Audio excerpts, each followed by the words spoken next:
Bom dia, pessoal. Voltamos aí para mais uma aula de direito constitucional.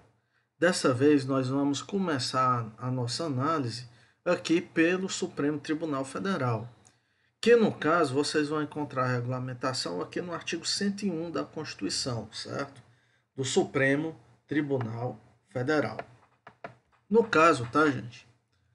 Vamos começar pela composição. O Supremo Tribunal Federal, ele compõe-se de 11 ministros, né?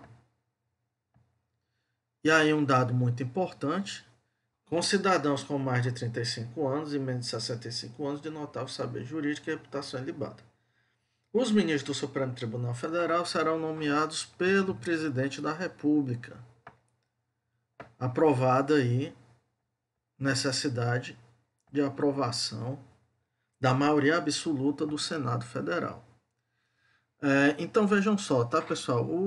A escolha do ministro do Supremo Tribunal Federal é uma escolha política do presidente da República, que no caso deve ser aprovada pela maioria absoluta do Senado Federal. Okay? Existem vários autores que criticam muito esse processo de escolha, tendo em vista que os ministros do Supremo Tribunal Federal hoje, como são escolhidos pelo chefe do Executivo, muitas vezes eles acabam tendo uma inclinação a favor do Poder Executivo, certo? Então, isso tem sido debatido aí em vários livros, certo? Muito se critica essa forma de escolha dos ministros do Supremo Tribunal Federal, né? Que acaba muitas vezes gerando uma afinidade política entre o judiciário e o executivo, né? Mas no caso, né, gente, só através de uma emenda constitucional seria possível mudar essa forma de indicação. No caso, tá, pessoal, existem algumas observações importantes aqui que eu quero fazer. Vejam só. O artigo 101, ele não fala que esses 11 ministros, eles devem ser juízes, ou membros do Ministério Público, ou mesmo advogados, certo? Veja só, o Supremo Tribunal Federal, ele diz apenas que devem ser cidadãos, né?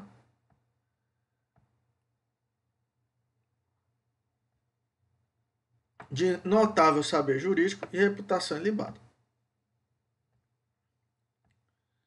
Só que aqui, gente, eu encontro um problema.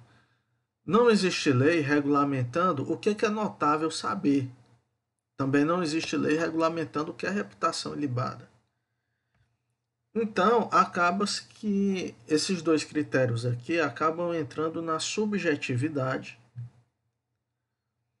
do presidente da República e do Senado.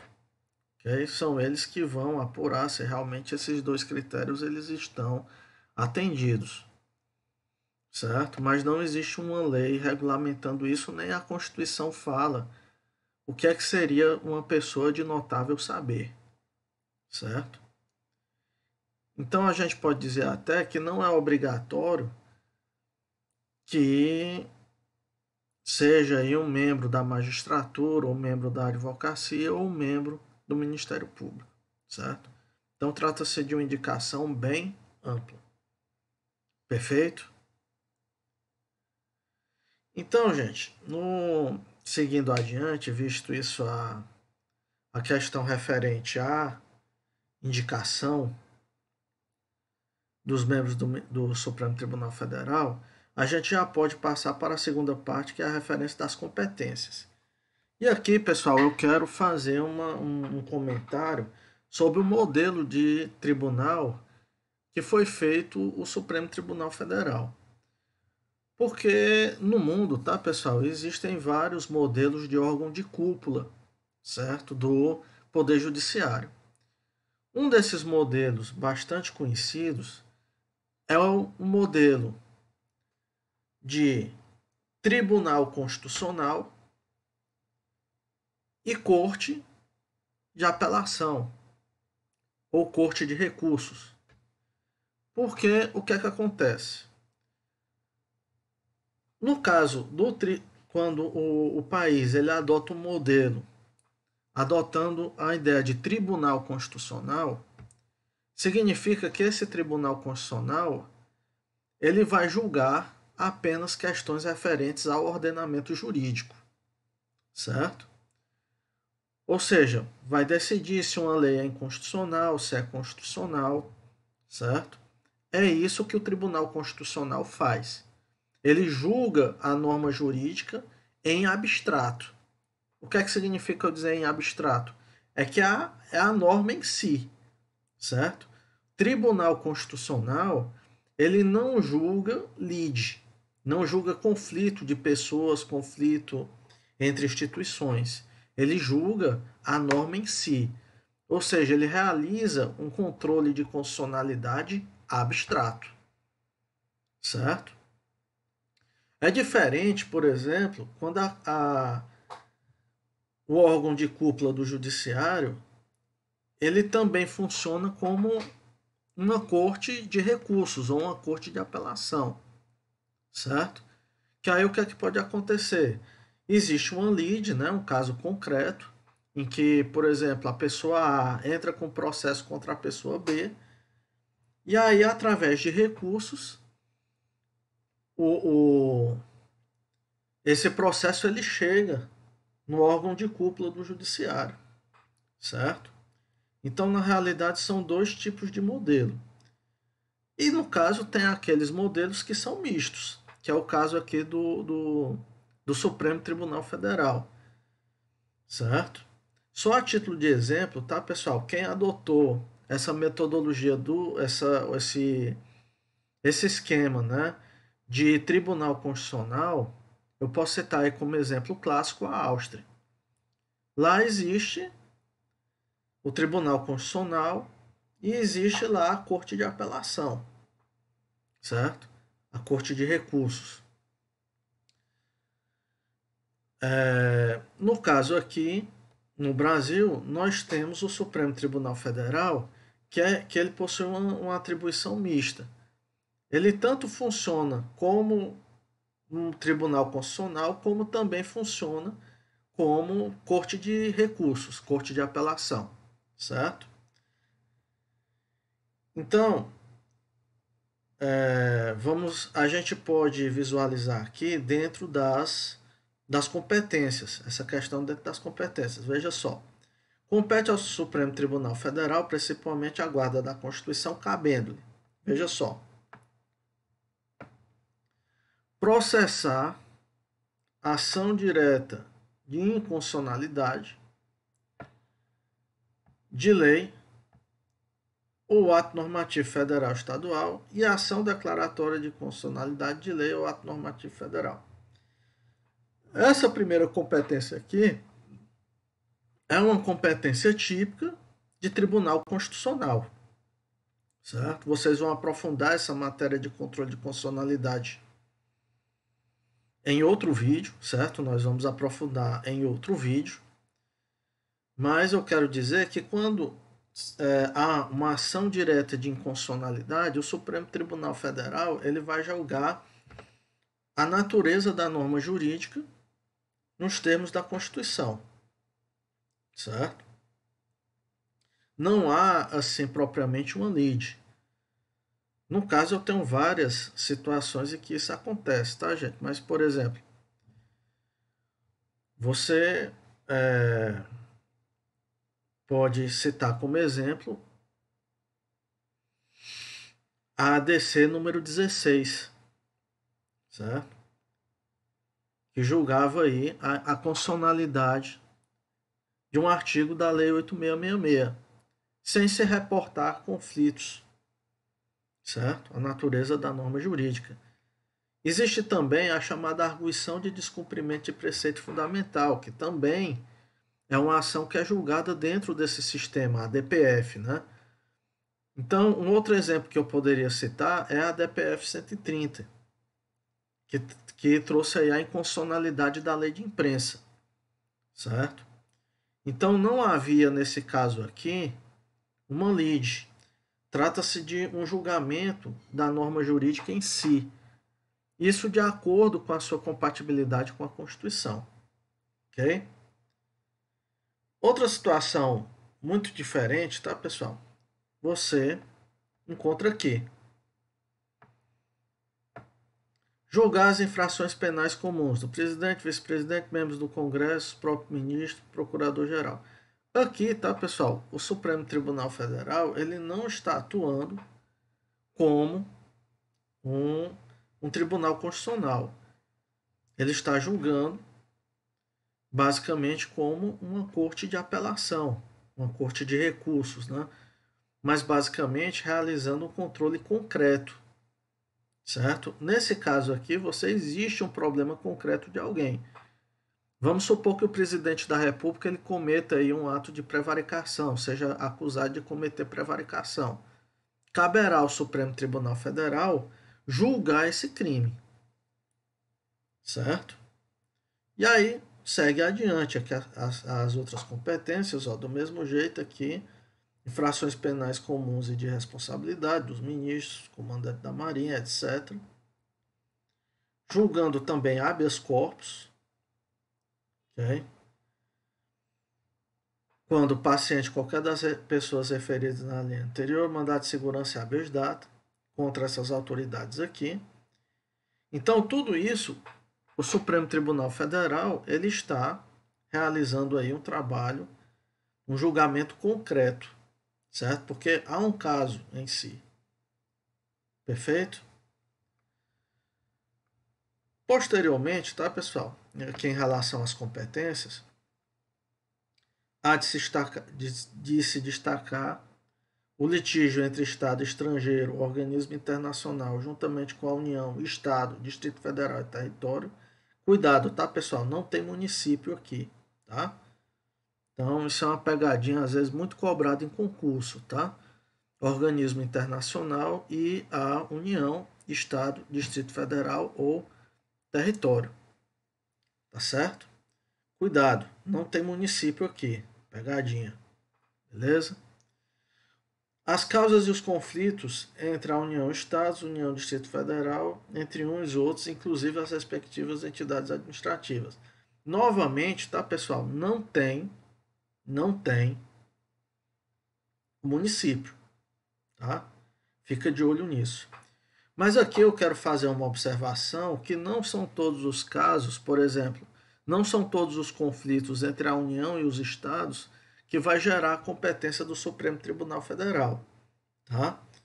Na realidade, haverá essa competência apenas quando houver um conflito federativo, certo?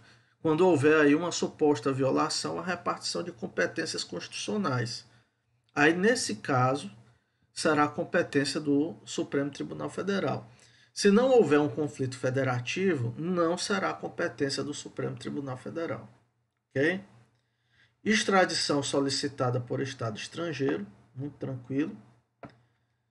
Habeas corpus, quando o coautor for Tribunal Superior, ou seja, quando aquele coator ele for um daqueles tribunais de terceiro grau, de terceira instância. Superior Tribunal de Justiça, Tribunal Superior Eleitoral, etc. Ok?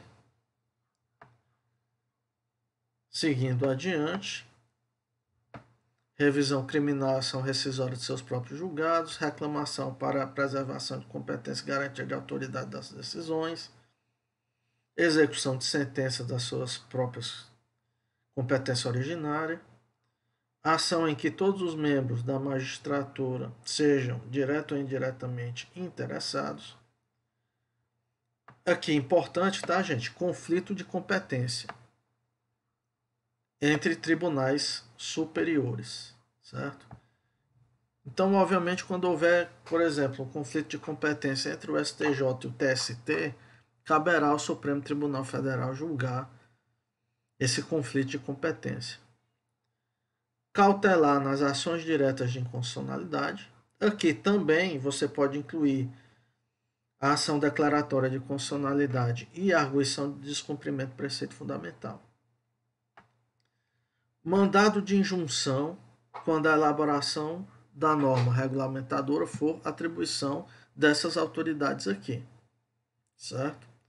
Só lembrando, tá, gente, que o mandado de injunção ela é um instrumento que é utilizado, uma ação que é utilizada, né, para quando? Quando falta uma norma para se exercer um determinado direito, ok? Esse é o caso, por exemplo, em relação à greve dos servidores públicos, né? Que não existe uma lei regulamentando especificamente a greve dos servidores públicos. Então tem sido muito utilizado o mandado de junção para resolver problemas em relação à greve dos servidores públicos, ok? E aqui, muito importante, tá, gente?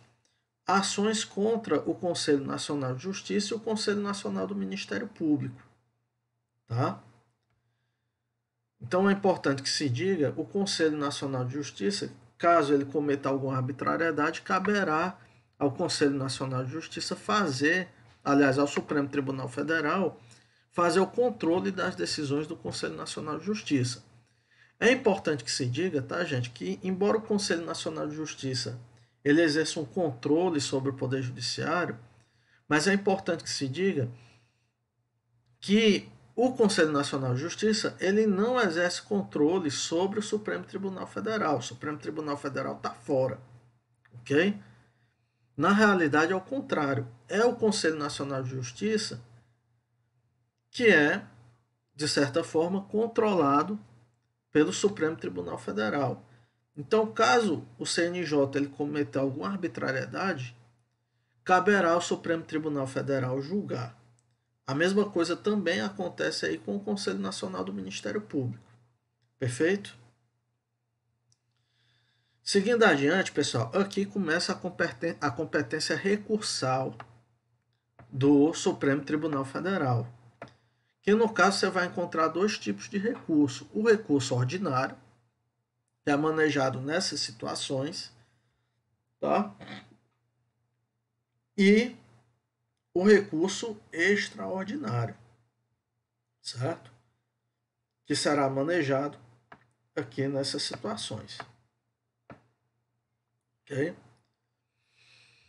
No caso, tá, gente? O recurso extraordinário ele é mais utilizado, extremamente mais utilizado, porque essas situações aqui elas são mais raras, tá?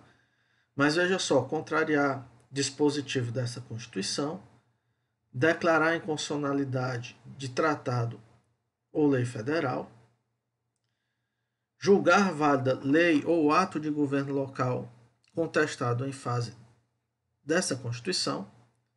E aí, pessoal, dentro dessas três competências aqui, é que o Supremo Tribunal Federal ele realiza um controle concreto de constitucionalidade, certo?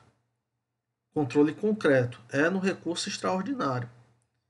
Porque o que é que acontece? Digamos que uma determinada pessoa entre com a ação no primeiro grau, dizendo que uma determinada lei é inconstitucional, e por conta disso vem aí a pleitear algum direito, por exemplo,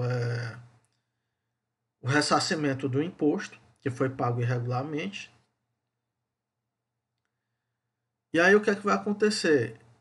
Ele pode ir manejando recursos até chegar ao Supremo Tribunal Federal através do recurso extraordinário. Tá? Então, aqui você tem um exemplo clássico aí da situação que é a corte de recurso, né? Esse recurso ele vai ser manejado até o Supremo Tribunal Federal, que no caso é recurso extraordinário, ok? Agora, para que o recurso extraordinário ele seja cabível, é necessário que seja uma dessas hipóteses aqui. E você pode constatar que é sempre uma questão referente à constitucionalidade de lei ou tratado, tá? Em face da Constituição. No caso, nós temos a última aí, quando julgar válida lei local contestada em fase de lei federal. Nesse caso aqui, tá, gente, para que seja competência do STF, através de recurso extraordinário, é necessário que haja aí uma possibilidade de conflito federativo, tá? Não é sempre que vai caber esse tipo de recurso extraordinário para essa situação, ok? Uma outra situação, tá, gente, é importante que se diga aqui, é que para caber recurso extraordinário é necessário que haja o quê? É necessário que haja repercussão geral, certo? Que está aqui no parágrafo 3º.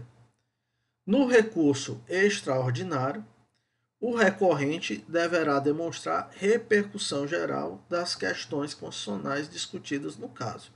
Professor, o que é a repercussão geral? A repercussão geral significa que aquele caso que vai ser julgado no recurso extraordinário, ele sirva para grande parte da sociedade, certo?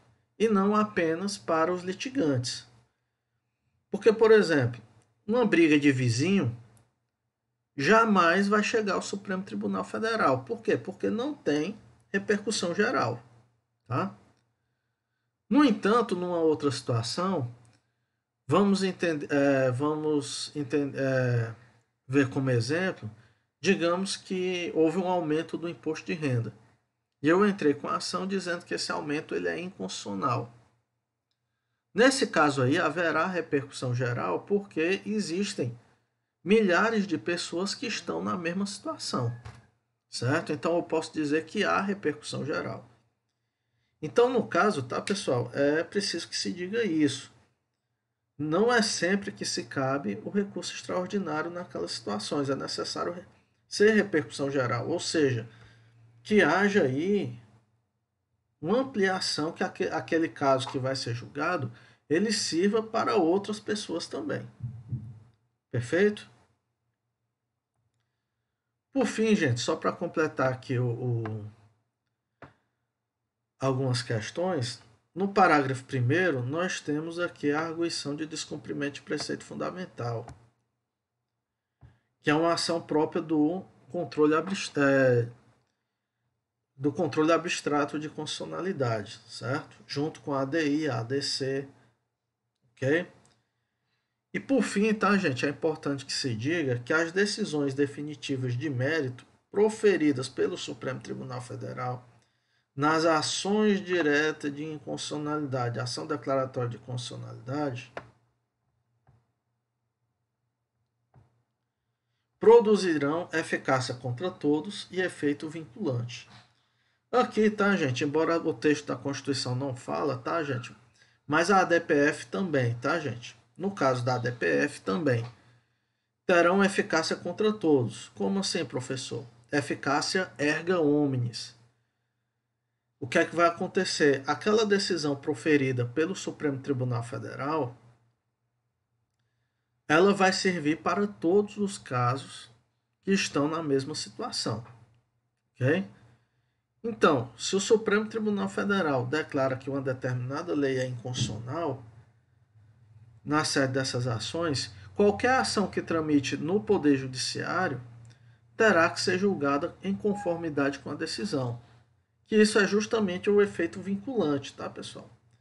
Então, esse efeito vinculante, ele vincula tanto o Poder Executivo, como também os órgãos do Poder Judiciário. Perfeito? O Poder Legislativo fica de fora, vou já explicar por quê.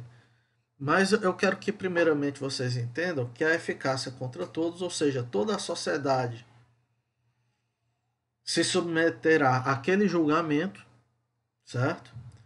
Como também haverá um efeito vinculante, que no caso, basicamente, vai vincular toda a administração pública brasileira, exceto quem? O Poder Legislativo e o próprio Supremo Tribunal Federal. Isso é o que ocorre, tá, pessoal? Em relação ao Supremo Tribunal Federal, pode acontecer que o Supremo Tribunal Federal, mais na frente, julgando o mesmo caso, entenda de forma diferente, tá?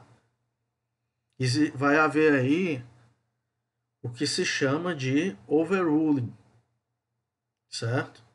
Vai haver uma superação do precedente, ok? Mas um exemplo que eu poderia citar é que, digamos, em uma ação direta de inconstitucionalidade, poderia-se em determinado momento, o Supremo Tribunal Federal julgar que é possível a prisão em segunda instância, a prisão definitiva em segunda instância, com julgamento em segunda instância, embora não tenha transitado em julgado. Pode acontecer isso. E aí, quando for 2 ou 3 anos depois, o Supremo Tribunal Federal, julgando outro caso, pode entender que não é mais esse o entendimento, pode mudar de entendimento, certo? Então haverá aí o que se chama uma superação de precedente, perfeito? E no caso também não haverá uma vinculação do poder legislativo, porque no caso o poder legislativo ele pode fazer uma lei em sentido contrário. Uma situação bem interessante foi a ação do Supremo, que correu no Supremo Tribunal Federal, que julgou inconstitucional, certo? E proibiu as vaquejadas. Julgou inconstitucional a lei que regulamentava as vaquejadas e proibiu as vaquejadas. No caso, tá, pessoal, o que é que acontece? O Supremo Tribunal Federal, ele entendeu que havia aí maus tratos de animais. O Poder Legislativo, o que é que fez? Aprovou uma emenda constitucional aprovando as vaquejadas, desde que não houvesse maus tratos de animais. Então a gente pode dizer que o Poder Legislativo ele não é também, não fica vinculado a esse efeito vinculante, certo? Porque no caso pode haver aí a alteração da Constituição e tal, embora alguns autores critiquem esse tipo de medida, né? Que no caso aí, já que é inconstitucional, então vamos mudar a Constituição para permitir. Então é uma situação bem interessante essa questão das vaquejadas. Ok? Bom, gente, no caso, nesse vídeo nós vamos ficar por aqui, certo? Nós vamos aprofundar essas ações e algumas dessas competências mais à frente. Ok, pessoal? Grande abraço e hoje vamos ficando por aqui.